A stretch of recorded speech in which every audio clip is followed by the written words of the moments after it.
บ่าย3:08วันศุกร์ที่3 เมษายน 2569กรมมาโลตัดเลย3 เมษายนสงกรานต์วันเนี่ยใหญ่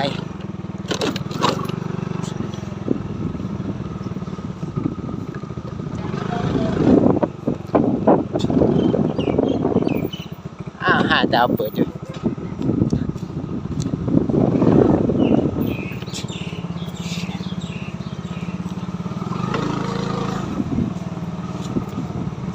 5 ดาว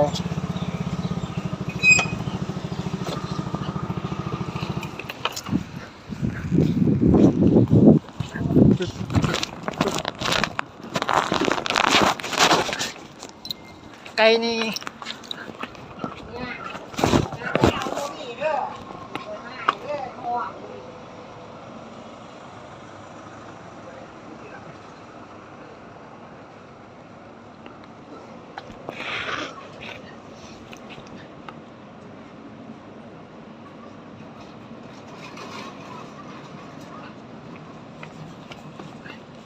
เอาพริกสดไหมนึง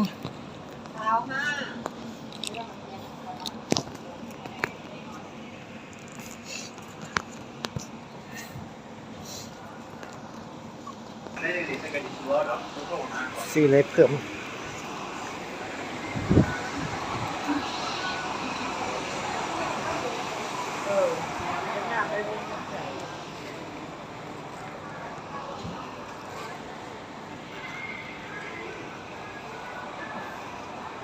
ยังไม่ซื้อ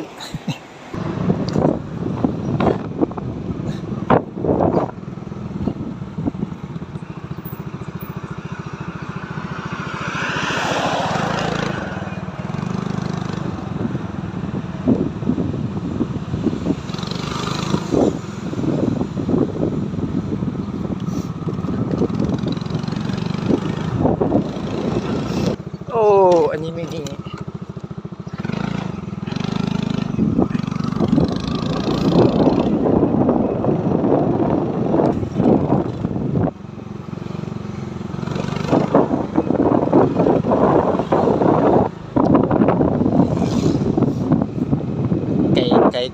ไก่กรอบ